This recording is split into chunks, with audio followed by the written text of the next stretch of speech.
I mean, if you want to put... Maybe it doesn't make sense to have... What kind of subset is it? The subset here is that you just get the interpolations, right? Just the interpolation. Yeah. No control flow. Yeah, exactly. Because you already have control Okay. over the JavaScript. Yeah. Why would you add extra? Exactly. But there's nothing saying you have to use it. So this is what we've actually been using. The quasi-quoters, give us these languages. We've only seen Hamlet and Whamlet, which I'm going to talk about in just a second. But you also have Lucius and Julius quasi-quoters here, so you can put some CSS and JavaScript in your file, in your Haskell. So now finally getting to Whamlet. What was that Whamlet quasi-quoter? But we saw way earlier. This brings us to widgets. So the idea with widgets is we want modular and composable web elements, right? So we talked about having a footer and template embedding earlier. If you can only template embed some HTML in, your footer can't be fancy, right? You can't, if you have some fancy sidebar, follows the user, does all sorts of crazy things, jumps under the mouse when they try to click on something. You need something more than just HTML, right? So widgets let us build a whole component that has more than just HTML. It actually specifies a title, external style sheets, external JavaScript it can have loaded in, any of your CSS in Lucius, your JavaScript, Julius, and arbitrary head and body HTML content. So these are the things that make up a widget. Now when you compose widgets together, the nice thing about this is things like external style sheets and external JavaScript are actually stored in a set. So you don't, even if you have two widgets, right, you just have a whole library of widgets that you're composing together to make your website. Even if two widgets both need jQuery, it's not going to load it twice. It's stored as a map, and it'll only load it once. It'll also know to put the JavaScript at the end of your page. So it loads after your content has loaded, but it'll put your CSS first so you don't get the effect where your HTML loads and then you have styling pop up. So widgets are composable, like I was saying. And put that out. You can basically convert some arbitrary Hamlet, some arbitrary Lucius, Julius, things like that, to a widget. Now a widget is a monad again. And because it's monad, we can do our do syntax, and we can have many components that just combine together as we write them in. And we have special functions in the widget monad, like setTitle, which sets the title value stored inside the widget to that title. And if you do that multiple times, it just the last one rules, right? So every time you say to widget, it just adds stuff? Yeah, it's just, well, it puts, so to widget Hamlet is making that Hamlet into a widget. It basically puts nothing in all the other fields of the widget. And then when you compose that with to widget Lucius, that's a widget with just Lucius in it, and it combines those together. So you have the CSS and the HTML. Yeah, in the same widget. So is there a minimum set of things that we need to be in a widget? No, you just empty, right? It works. You can just have an empty widget.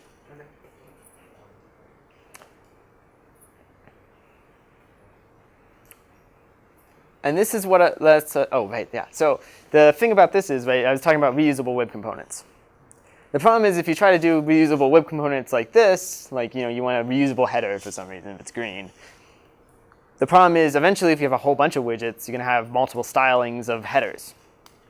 And that's going to end up in a case where one's just going to rule over the other, and it doesn't look right. So we have this new identifier that just generates a unique identifier string, runs in the widget monad, and that just basically gives us some text that we can then embed in our widgets. And this is basically saying that header 1 is of class the random identifier we made, and then we can style just that class, header class, color green, and this will prevent us from having to make sure it's all unique ourselves. It'll automatically make sure this is all unique at compile time, and you won't run into conflicts.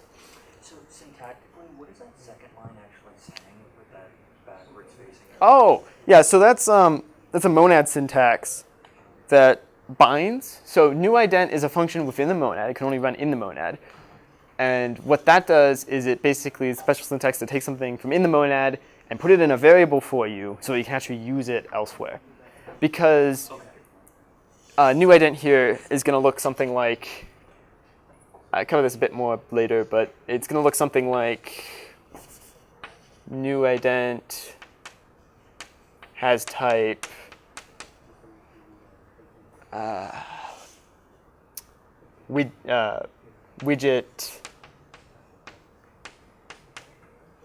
widget text, right? So text is just, the text class in Haskell. So it's a function in the monad. Okay. And if you just said let new ident or header class equal new ident, then it's a widget text, and you can actually use it as a text. So you want to use it in Yeah. the form of a monad? Yeah. So what this does, because new ident's in the monad, it could actually, it doesn't in this case, but it could actually add stuff to your widget, right? So what that does is make sure any of those widget effects happen, but it also gives you back the value, so you can use it elsewhere outside the widget. Okay, cool. Yeah. So probably does some kind of random ID, right?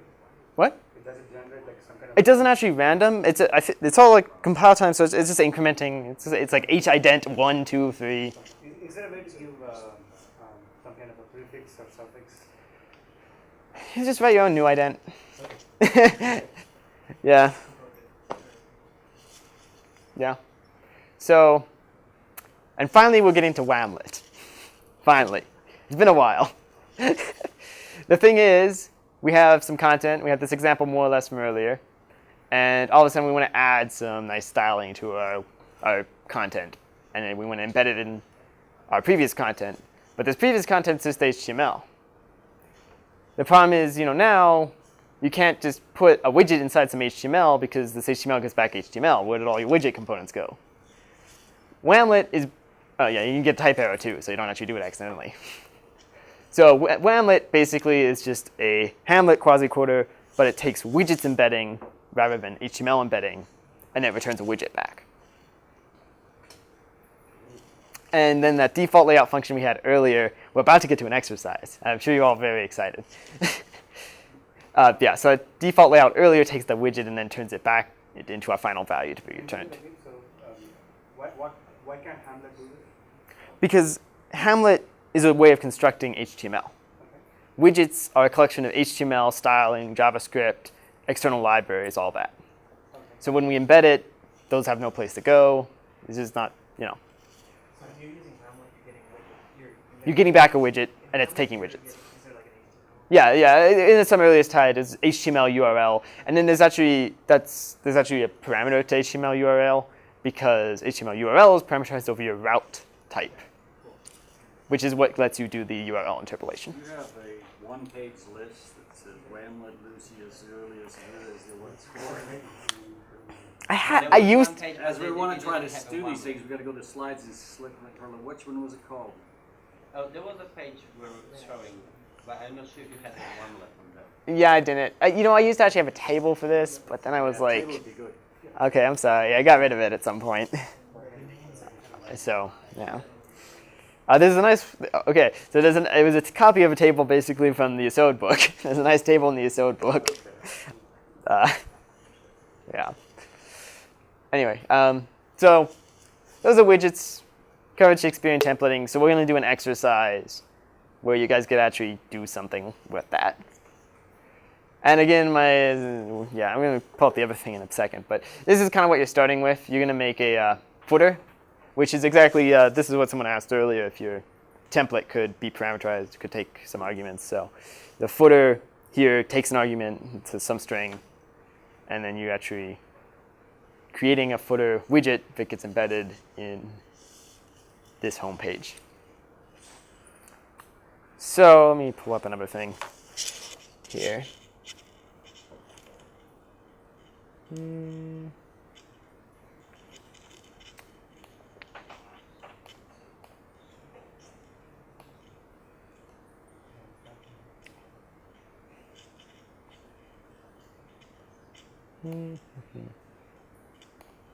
Actually do something nice. Oh, okay. In this case, actually, I put some instructions in the task.hs file.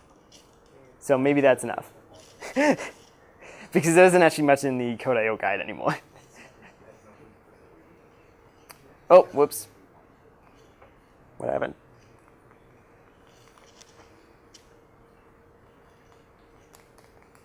Oh, right, I don't have it selected anymore. That's the problem.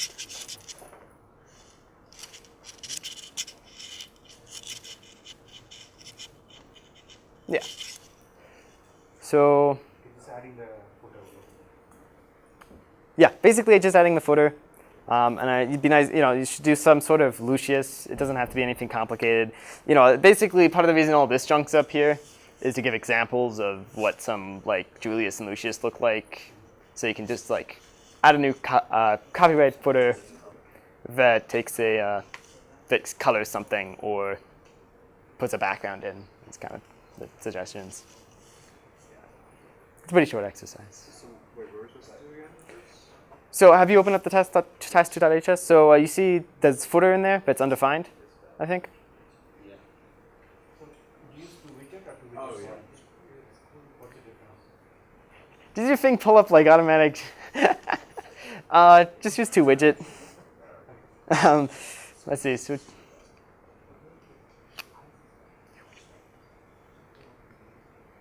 trying to remember what exactly the deal is there, because there's like toWidget. Oh, right, because I think toWidget body only makes sense for like HTML to make sure it goes in the body, because you can have arbitrary HTML in the head or the body in your widget. Yeah, but the footer is basically in the body, right? Yeah, exactly. So you could use that. Yeah, the header is just or the head is just meta information, page title, stuff like that. So it doesn't really matter. Yeah, you could just use toWidget. Yeah. Wait, so the widgets form manual, right? Is that what he's Yeah. I've only recently finally gotten to the point of my Haskell skills of like actually just like being like, oh, I don't actually want anything here. Oh, I can probably just put an empty here. And then it just works. Yeah. It's magic. So, yeah.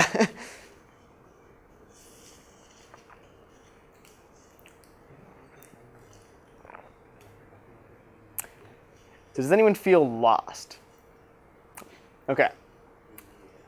I'm trying to look at a code example of Okay. creating a widget. All right. So Okay, I'm let's start with you. I haven't heard much. Okay. So the exercise here is you're going to be writing footer here. Do you have the task2.hs file open? Yeah. So I think footer is just equal undefined right now. It's defined, but it's Oh, right. I put an empty there. I forgot. Yeah. So because I wanted you to actually be able to compile it and run it.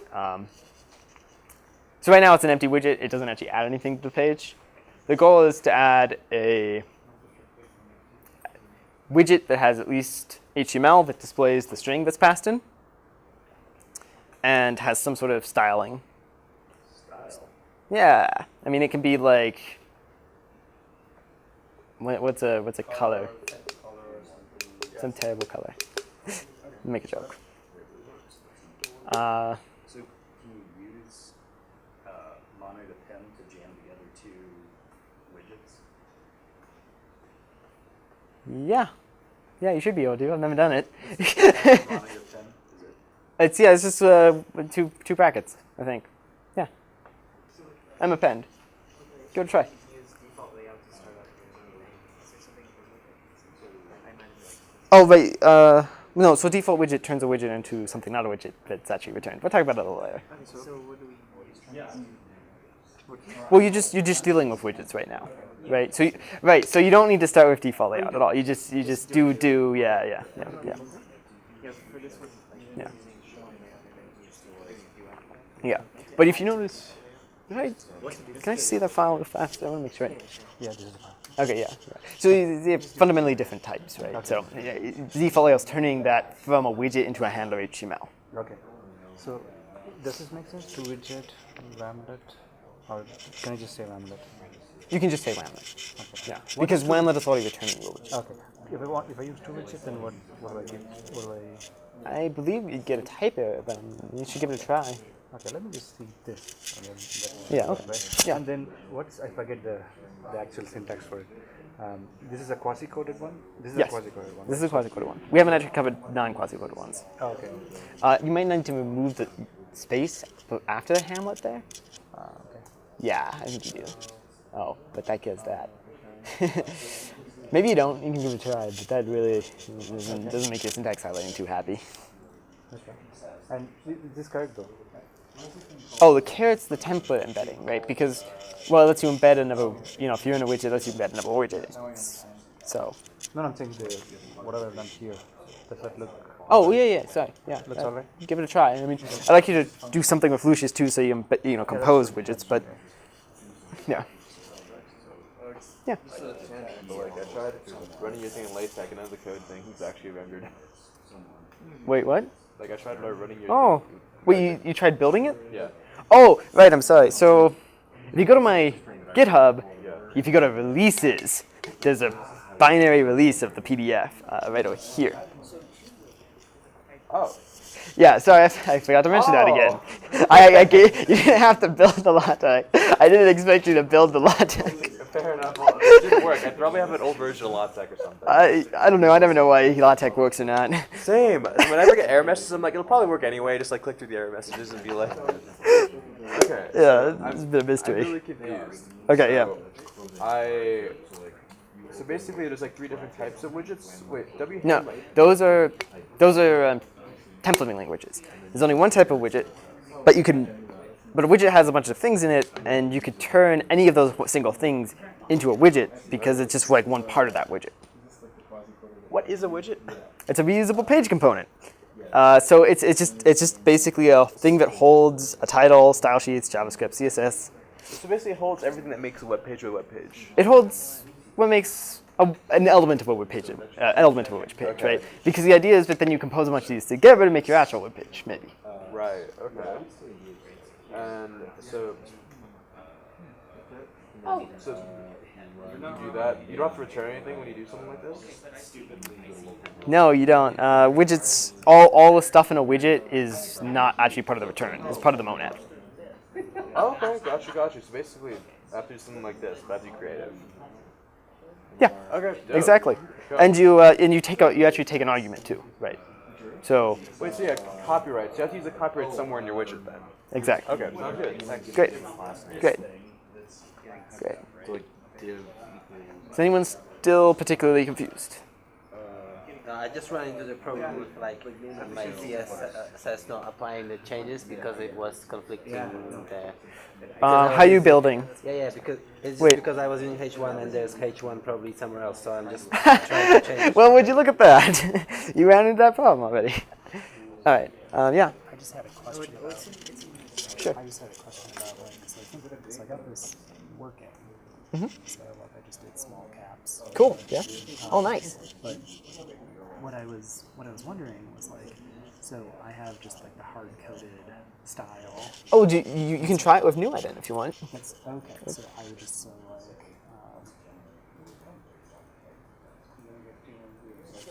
Yep, and then you replaced just font style, with hash thing. Yeah. okay, cool. Yeah, that That's was the right. part that was missing. Great. Yeah. So let me actually repeat this because I helped someone else with it. I mentioned downloading my slides. I forgot to mention that they're not so the GitHub repo just has the tech and stuff. If you go to releases, there's a PDF. Oh, there's a PDF. Yeah, there's an actual PDF. I didn't expect you to build tech. He just was like, oh, I built your tech, but it didn't render right. And, I did not expect you to build my tech. Neither did I. I'm sorry I was not more clear. It's totally fine. It worked out in the end. Sounds like fun to build it. Yes. Hey, so Like pressing a button, type I'm at the point where I'm able to add in that variable, the copyright string. Mm-hmm. But I'm at the point where I got this. Yeah. So, Great. but I'm having issues. I don't know how to plug it in with A second Lucius. thing. Yeah. Yeah. So I'm guessing you tried to put it in another line with some Lucius, right? Yeah. That's exactly what I tried to do. And it didn't And you work. don't. Okay. Yeah. So the problem there is you're probably missing that do, because it's a monad, right? And what's actually composing them is the do. It's going to automatically put in the monad compose stuff into it. So without it, it's just 2 separate statements with nothing tying them together. Yeah. Okay. So would I still do the default? No, you don't actually want to do the default layout. That's just for turning a widget into this handler HTML. Oh. Okay. So just grid of do. Yeah, Or- and then you just separate it by lines, yeah. And then this one would be. You probably want to indent it slightly, though, I think. Haskell is indentation sensitive, and it can be really weird about it sometimes. So I have a lot of paranoid, Yeah, don't use tabs. Things. 6 spaces. I don't know.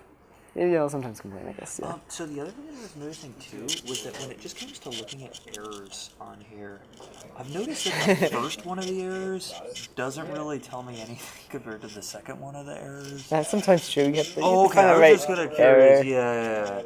That was just. Sometimes, GSC is better about this sort of thing than others, and this type.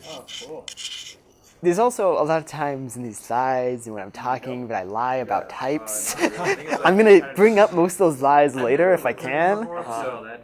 They're generally, they're good enough to do stuff, but they're generally like, oh, it's actually like way more general. It's a white lie. So, yeah. Color schemes. Yeah, so I'm trying to use the new ident. Okay, yeah, great. I think I might be doing something wrong with the CSS. I'm guessing so too. I think you just need a dot in front of it. Because, for CSS, to specify that it's matching on a class, you put dot, whatever. Yeah. Okay.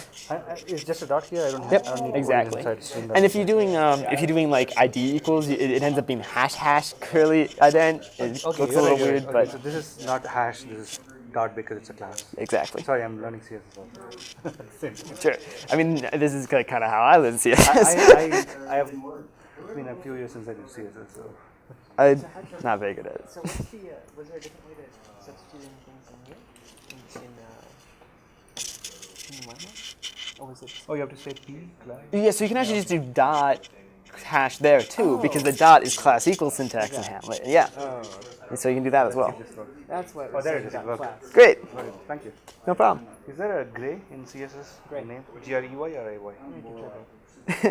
Actually, lots of words work. They just parse really strangely because it's just parsing them as like the hex codes and stuff. So as long as they have like only like the first characters, you can do like deadbeat. Deadbeat's a color. Really? Yeah, it's just not since that doesn't mean anything. Oh, okay. It just parses as a color still though.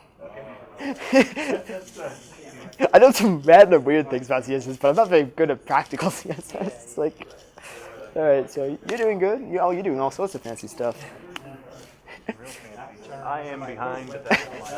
That's all right. Oh, okay. For access violation in generated code.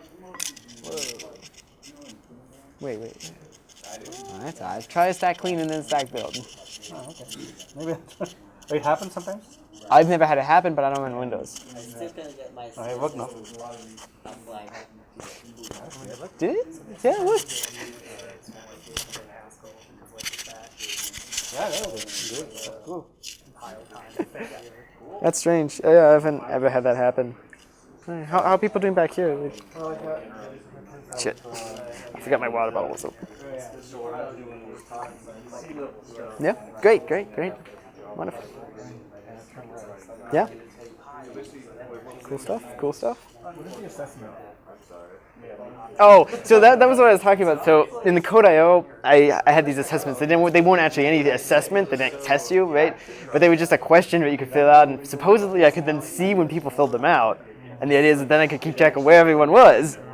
And I'd be like, when everyone's already done, we just move on. We say additional page the application main appear.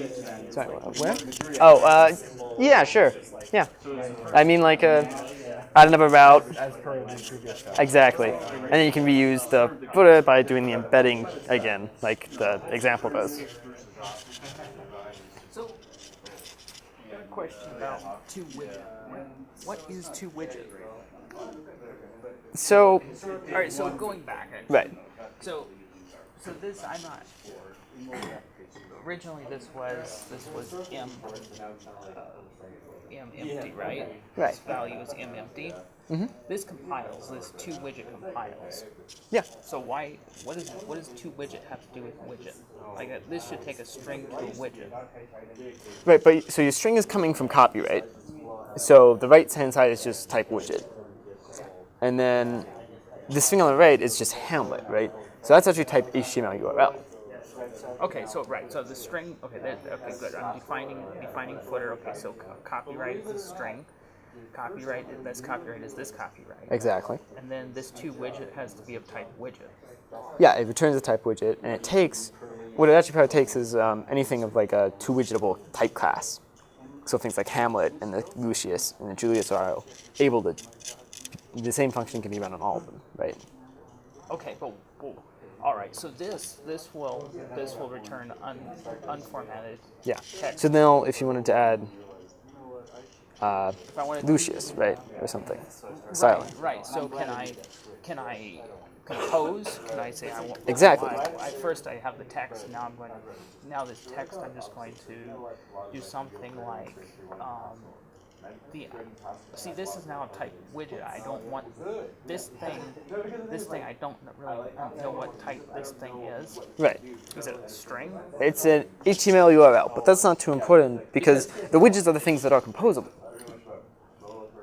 Oh, Not widgets are composable. Yeah. So I could write another function that takes copyright as a widget as an input and returns a widget as an output. Sure, you can do first-class widgets, and you can also, so here, they can be monotically combined. So in our example here, we have this do, and this whole chunk here is in the widget monad. And when you do like each one of these, it's just composing these together and building up a bigger widget out of them. So if you put a do down here, you can then just put in another toWidget Lucius or whatever, Okay. and add that in, Okay. and it'll just become part of the same widget.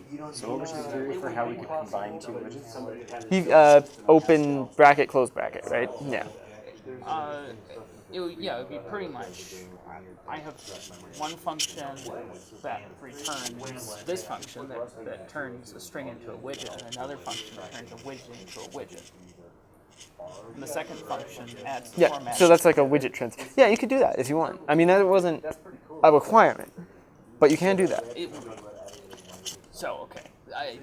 I guess I prefer not to do things in the do if I don't have to, but The do's nice. well, I do things in the do in Python. I Okay. won't call it do, but all right. So I'll just all right. Fair enough. I see what you mean. So that's what I'll do. I'll make a do. What is this? What is this thing again? Oh, yeah, so that's just because, all of this putting it all in is being passed into default layout, yeah. Yeah. So default layout, and that's where's copy? Where's copyright? Oh, there, right there. So Yeah. So down here, I'll have another thing. Okay, I'll just do a do. All right. So I think I understand. So I need to have do, and then I'm going to do this thing. It doesn't matter too much. It can be in 2 or 4 or whatever. And then I'll do toWidget. Since it looks like this Lucius appears to be the thing Exactly. as the formatting, then Now, you're probably going to have to put your copyright inside a tag, too, if you want to apply a style to that tag. so I need HTML, so I need a can Hamlet do that? So that's for me. So this would be horrible for me to put it into the string. I don't want to do that, right? Right. I don't No, want to but I don't want to put it inside of a tag here. that actually wouldn't work because it'll automatically escape that tag. Oh. It's too smart for that. Oh. But no, I mean, it's not like you can only have one thing in your Hamlet. You can just put a p tag in front of it, and it'll just put in the string underneath it, after it. What does the dot do? That's I'm making it create a class so that I can apply a style to it. Okay, I don't understand that. I mean, that's an HTML CSS thing. It's not the goal. Got it. But All yeah. right. Yeah. How else would you apply style to it? Just I guess you could probably say dot style. Well, yeah. Well, you can also in HTML say like style equals. There's a style attribute. Right. Sorry, that's what I was Yeah. trying to say. Yeah. Okay. All right. Yeah. So this is just the I think of this as like text replacement. Takes this Yeah. value. Basically, that you just string. put whatever. You just it replaces it with whatever is the variable, and does it in some smart way that it doesn't. It's not unsafe.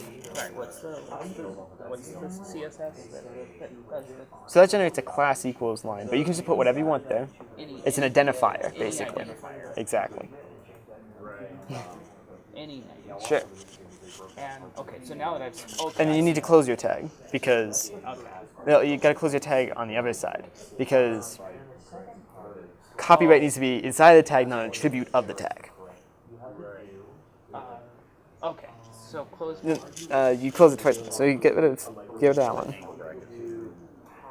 Yes, exactly. But where's that? So it's closed here, and then the closing, so this is the starting tag, right? And that's Right. ended. And then there's a close tag, but since this is indentation based, right? You don't specify the close tags. Hamlet's going to do that for you. Okay, A lot of their stuff is open, but not all.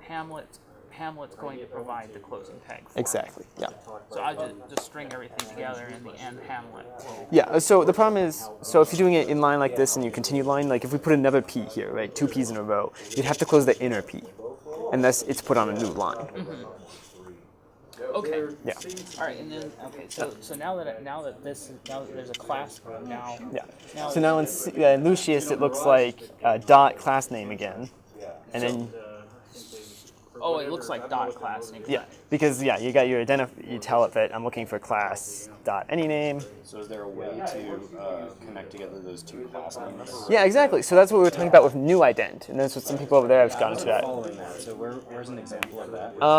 Did you get around to downloading my slides? I couldn't get him to compile.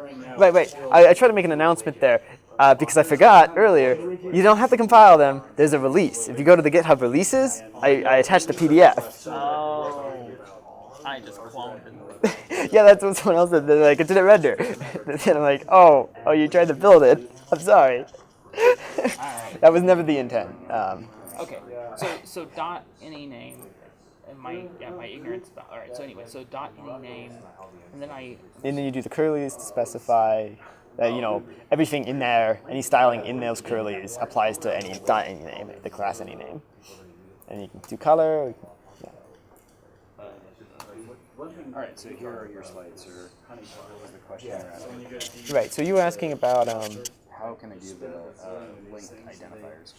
right. Actually, if you go to, the links actually work on the table of contents. So if you're on a table of contents, and then you go over to content creation, and then you go to widgets, and then scroll down from there, you will see a little farther.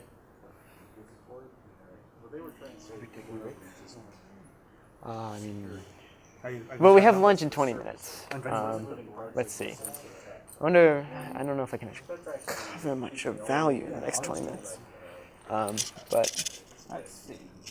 It doesn't like. Oh, I failed to terminate. does that seem? Will that be helpful enough? You think? I don't know what it's doing, but sure. Well, okay. So basically, this generates you an identifier that's guaranteed not to conflict with any other new identifiers. Thanks for your help. Yeah, no problem. Don't look at the types. I lie about the types. They're not very helpful unless you know more context that I haven't gotten to yet. I'm sorry. Click on adding page, does it bring up the pop-up? Besides going to the new page? Oh, thank you. I forget things all the time. I would have found. Oh, no, that's good.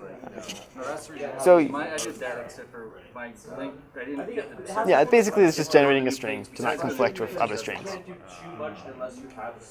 if you look at the source in the browser when you see it, it'll just be like HIDENT 1 or something. I can now build a website. You're done. I can have many pages of complaints. You can get hired. Interesting. Well, what I mean is, if you run your code and then you go to the page. Oh yeah. I saw the source. Are you a Haskell? It seems to be doing something for you. No. Okay, good. Yeah. Yeah, a couple out of hundreds. Have you actually? Oh, it's made up. Wait, is that actually what it made up? I feel like you may have used the wrong variable. Yes, Sandy used the wrong variable. You used the wrong variable. All of his freer elements and Yeah, but you'll see it. Yeah, sure. Great, nice. Oh, wow. Oh, nice. Go home. Go to page 1. I can just do this all day. Good. It actually worked. It actually compiled the first time. Nice. Yeah, see, that's a Haskell line. Exactly. it says okay, and I know that it means it. Yeah, and you know, if you have two things that work and you shove them together, they're gonna work. Yeah. Okay. It's like, okay, fine. Whereas JavaScript's like, okay, It might work. whatever. Fine. Yeah. All right. Oh, you going? You can see we're gonna head here. I'm just. All right. All right. So I feel like people are in a pretty good state with this, with that exercise. All right. That's good. That's good. So I guess I'm gonna start the next section. Lunch is coming up, and you know I won't go over and stop you from eating, but I'd like to, you know, I don't want to like waste 20 minutes here. So we're gonna start on the next section, hoping you don't forget it all when you get some food. So, oh, wait. Okay, good. It's working now. So far, again, our handlers haven't done much. They are still pretty much static. They just let us compose bits of static in nice ways. They don't have any way of getting something from the user and doing something with it, right? I mean, the proper way, you know, generally you do that is forms. We're not talking about forms yet. The simple way is getting data from the route. So the user goes to, well, okay, first let's talk a bit about what this actually meant. So one of the things this does is handle dispatch. So this, you know, this is our route data type, and this is using our type families from earlier.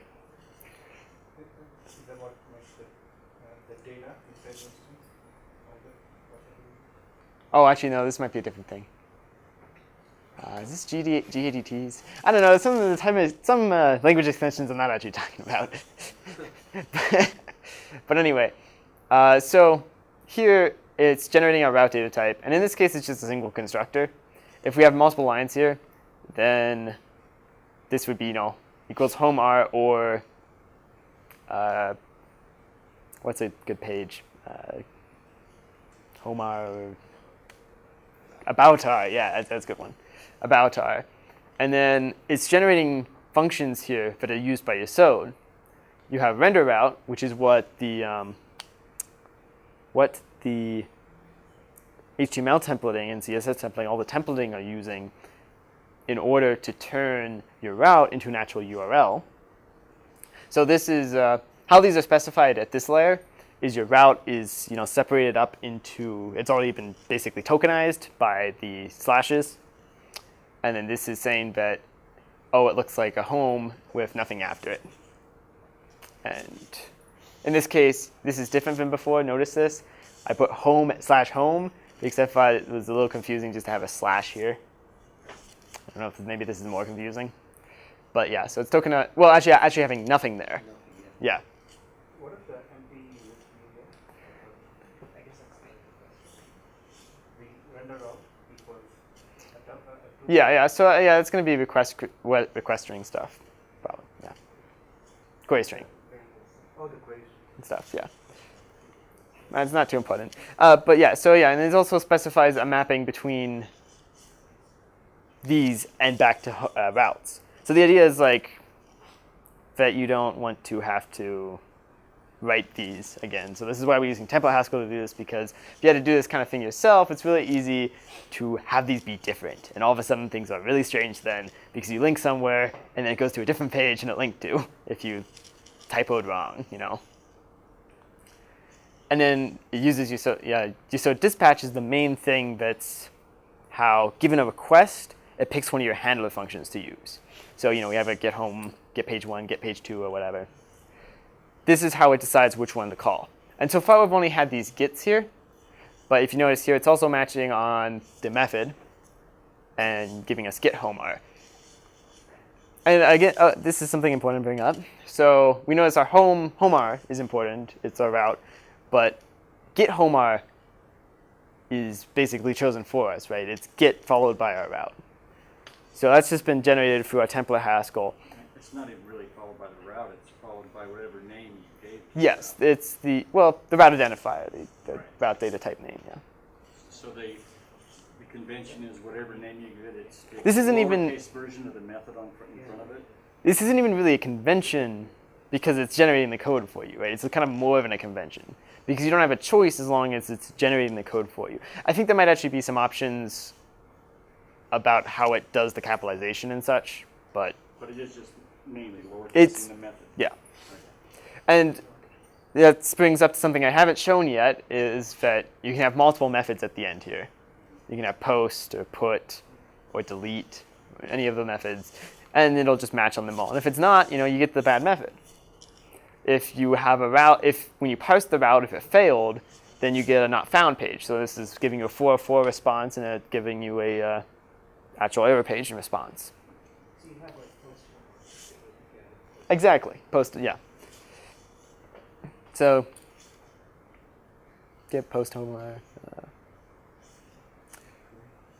But the thing is, you see the structure here, it's not actually there's nothing really limiting it to literals.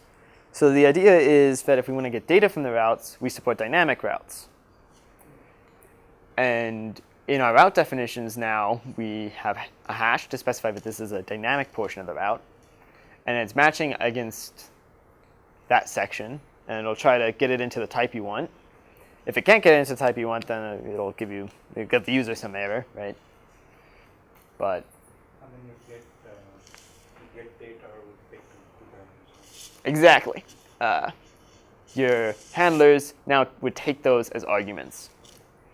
And then also in our routes, in our handler or whatever, now it just takes a couple arguments because what this is generating in our route data constructors is now they take arguments.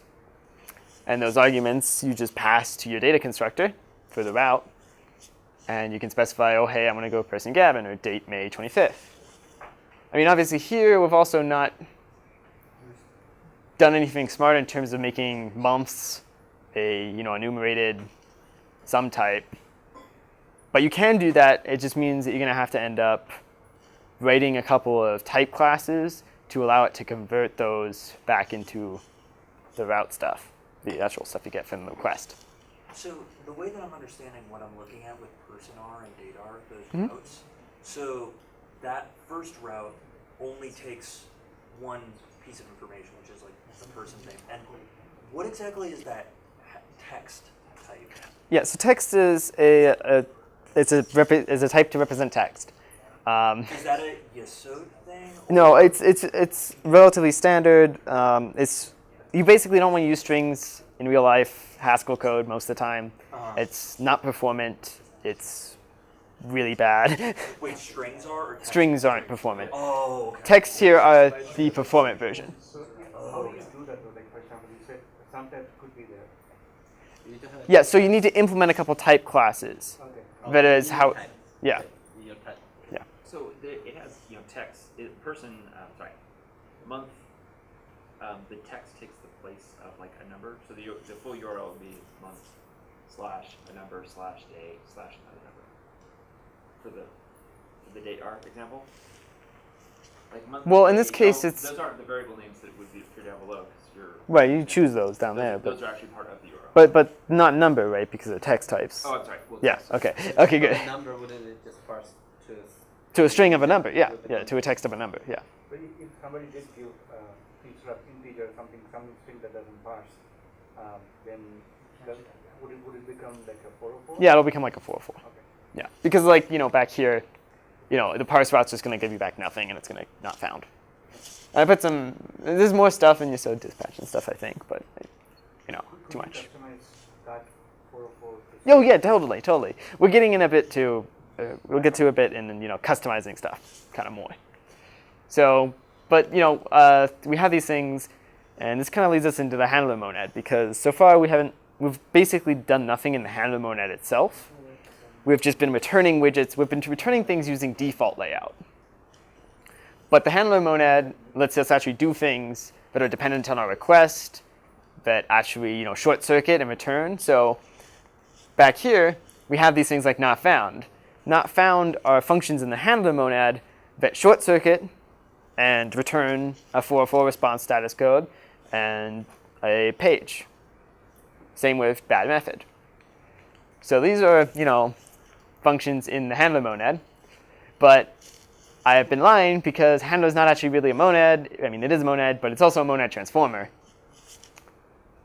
It's a monad transformer over I/O, and in particular, this handler type, if you go look in the doc, you won't find it.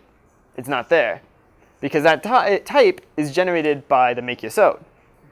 Because generally, if you're writing it, you don't really want to write it out handler t, and then this gets replaced with your foundation data type. So this is one of those places. This is kind of one of the reasons it needs that hello world task app argument to make Yesod, is because it's generating these things parameterized on your application's foundation data type. So what it generates for you, though, for your convenience, is this handler type synonym that specifies it's a handler t over my application's type with the I/O monad underneath. So a get home Rs from around would actually be something like this without it. Now, these are some, functions and the handler monad. You get Yesod is something that returns. I wrote out the whole handler t type here because the type doesn't really make sense otherwise. But it returns your foundation data type. Now, so far, our foundation data type hasn't had anything in it. So this is kind of useless. But the foundation data type is the primary place where you'd store global configuration, global connection pools, things like that. Do you mean to have a arrow after cite before handler task? Here? Yes. No, this is just saying this is basically the same.